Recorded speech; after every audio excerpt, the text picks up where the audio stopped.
So Bob, we got the shirts on, man. So tell us about Bob, man. Tell us what it is. People see it here and there. When I wear the shirt, people ask about it. I talk about it like crazy, but you are Bob. So man, let us know what it is. Let everybody know what it is and how you impact the world. Because I really think what you're doing is going to be a positive impact on everybody, especially our community. But tell us about Bob. Nah, man, I appreciate that. Oh man. So what would start as an idea to like just trade my own money. Like that was how I started this whole journey, right? I was trying to write an app that could trade my Robinhood account. Like that was where my mind was. I saw Curtis Carroll. He's a gentleman that was in prison in California. This was in 2017. And they were doing a special on him. He had taught himself how to trade, invest while he was in prison. And so when I saw his story, you know, again, seeing a brother, seeing somebody who looked like me, he caught my interest. But what I noticed was he had these papers that was his trading strategies, basically. And because I'm a techie, I saw it. I'm like, man, it's got to be a way to, you know, use a computer to replace those papers, like write a program or something. And so that was a seed. And so I started just little pet projects for myself.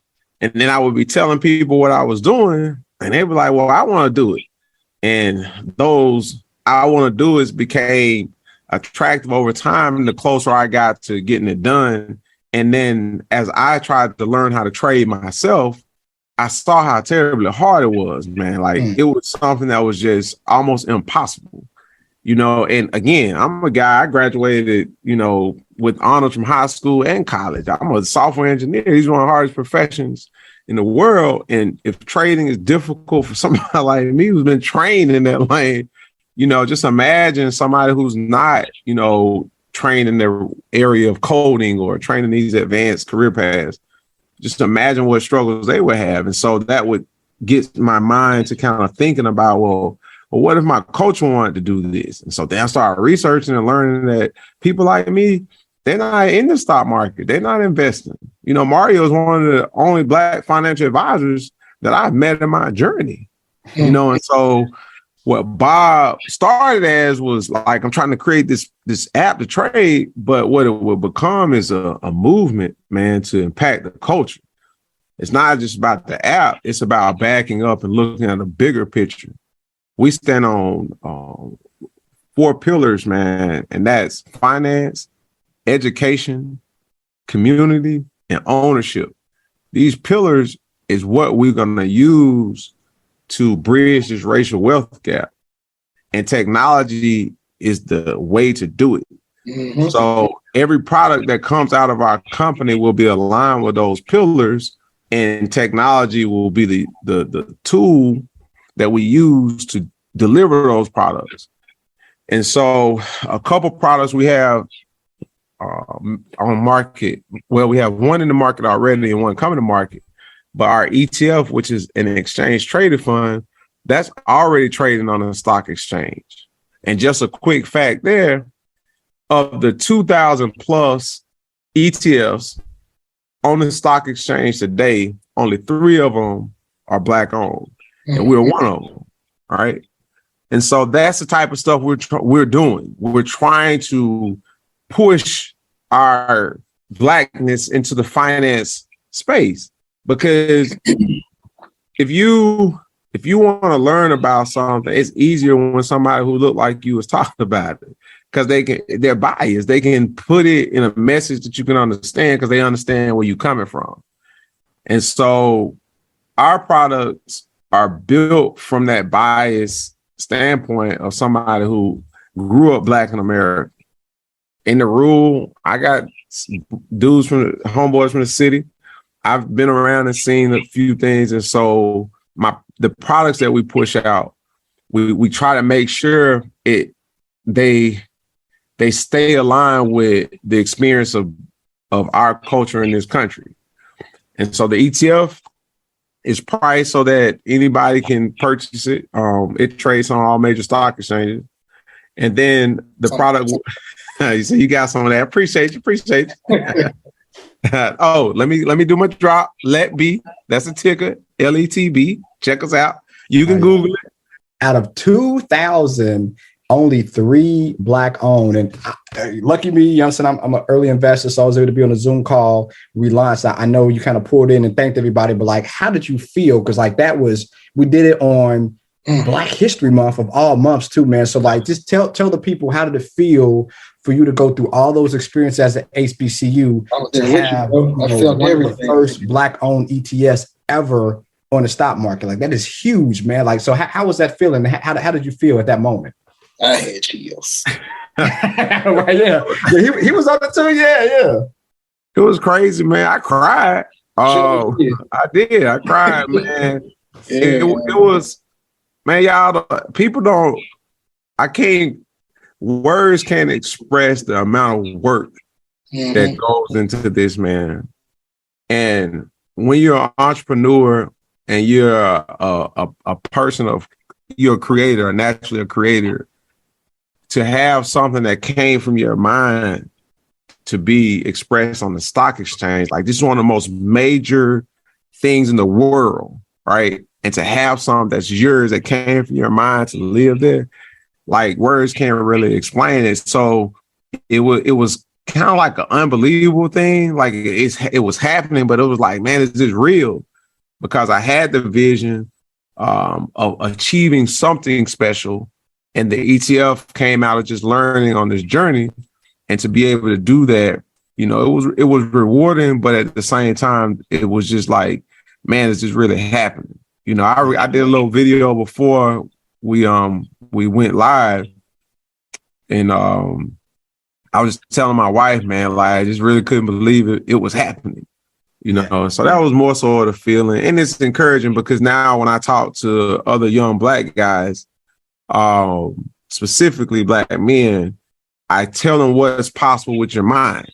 Like when you're in a country where we're just highlighted for our physical abilities and really just looked over for our mental abilities, I'm glad I can be an example of what you can do with your mind. And I came from the same place that most of people who look like us come from. I didn't come from finance. I didn't come from the Wall Street. I don't have a Wall Street family or a family that's, you know, holding these large stock portfolios or anything like that. I had to learn this stuff on the go. And so I think that it can be used as encouragement and as an example to see energy into other young Black men to take a look at what's possible. And so I think that's the most beneficial side of being able to achieve something like that.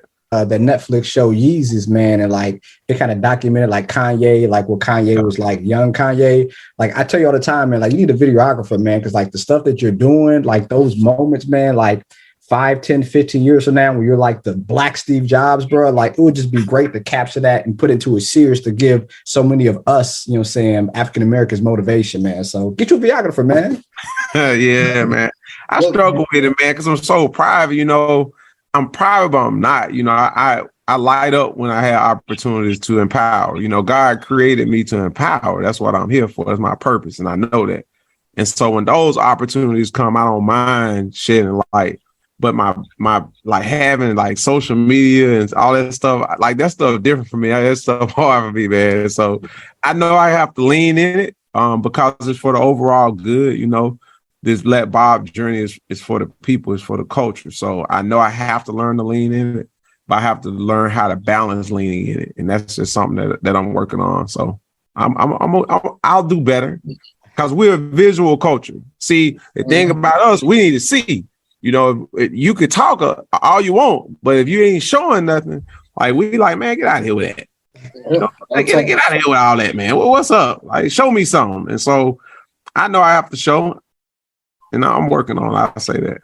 Yeah. So look, I had the privilege of meeting you personally before all this jumped off. And, you know, I heard a lot about you through Mario. And I knew out the gate, I was like, man, he a dope brother, man. And kind of hearing what you was doing. And then being on a call, it was an honor for me to be on a call, first of all. And when I saw you get emotional, I was like, wow, man, like I felt it with you. And the reason why I say that is because I'm an entrepreneur. And for years, people have told me, you need to be doing something with fashion. Like, you wear all these other brands, you make them look good, you dress people for free.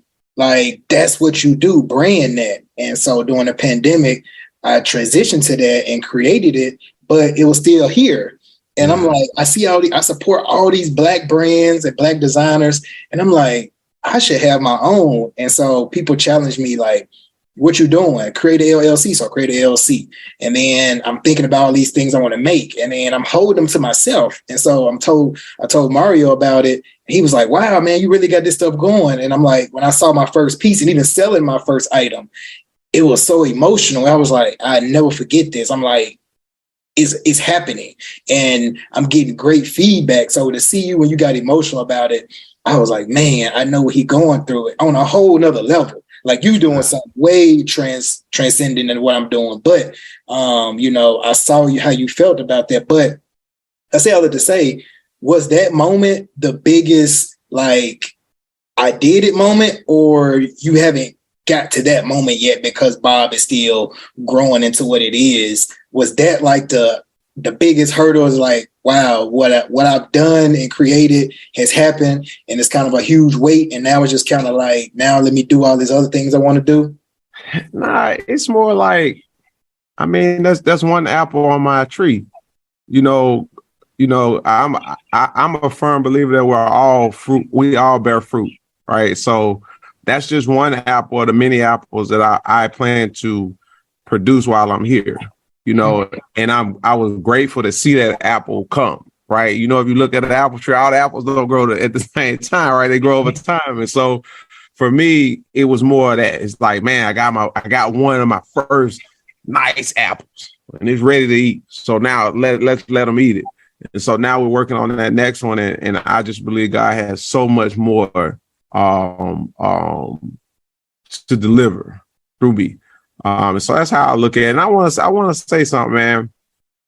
What we do is different, but neither is of more significance than the other. The greatest thing you can achieve is expressing your dream. That's the reward. Like, I'm not a person that believe like the monetary part is the reward. Money comes and goes. To achieve a dream and to see it from your head to fruition, that's beautiful, man. Like, that's the reward, not the monetary deal on it. I always said, when I lay here to leave, when it's time for me to transition, I don't want to be a person that say, what if I would have? You know what I mean? I want to be the guy that say, I did it, and whatever happened, if I failed or whatever the result is, I want to be able to say I tried it, and so hats off to you for doing it, because a lot of people struggle with failing and the idea of failing, right? But true failure is never trying to do it, because you have a 0% probability of success if you don't try it. So I want to make sure I say that, because that tends to happen just because how we've been trained, formally educated, right? It's A's, B's, C's, and well, no, I look at it as long as you're working on why you believe God created you, then you win it. And no matter how much money you're making, money comes and goes, man. But expressing your dreams, that's a once in a lifetime, because we all got a expiration date on our back, right? And so you got a limited time to express those dreams. But you can make money. Anybody make money, man. Homeless people make money standing on the side of the road holding a bucket out. So it's not hard to make money. That's an easy thing. One of my guys said something to me one day. He said, how does it feel to see something, people wearing something you created? And I'm like, man, it's, I get emotional about it. It's like, man, I never thought I would see that, or at least didn't think people would want to see it. It would be like, oh, you wear it and you can do it, make it look nice. But I didn't think people would really say, I want part of this. Like, it's a dope concept. And I know exactly feel the same way based on what you